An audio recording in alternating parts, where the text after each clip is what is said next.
Dopo la frizzante sessione di mercato, il Savoia di Ninni Corda ha chiamato la vittoria contro l'Ostico a Sant'Arcangelo di Masolini. 3 punti per tenere il ritmo impressionante della Propatria, 3 punti per raggiungere il Castiglione e continuare nel sogno che porta alla Lega Pro 1. Subito titolare per i bianco-blu Davide Sentinelli, pronto per la ripresa Enrico Fantini, Graziani Anastasi davanti alla linea Maginot e retta dal Sant'Arcangelo.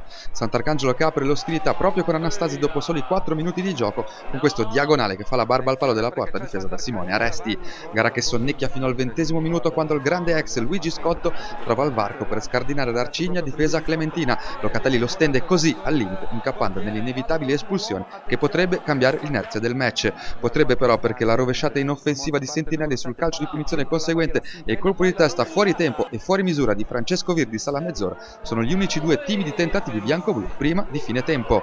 Nella ripresa ecco l'ingresso di Enrico Fantini, pezzo pregiato del mercato bianco-blu, ed ecco Sua Maestà a rendersi subito pericoloso con una rasoiata su punizione che fa la barba al palo difeso da Michele Nardi. È un fuoco di paglia però, perché l'ordinata difesa romagnola prende le misure in pochi minuti anche all'ex Venezia e Torino, e allora è Virdis al 18° a peccare di reattività sull'assist sporco di Scotto per scatenare dal filtrante di Fantini.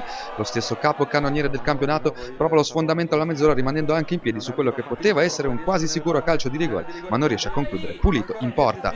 Gli ultimi minuti vedono il tanto grintoso quanto confuso assalto bianco-blu col tiri di Gallon dal limite che non impensieriscono Nardi. Poi è tempo di certificare il terzo 0-0 in 5 gare nel 2013, che fa sì mangiare un punto al Castiglione, ma permette alle inseguitrici di accorciare un po' la classifica.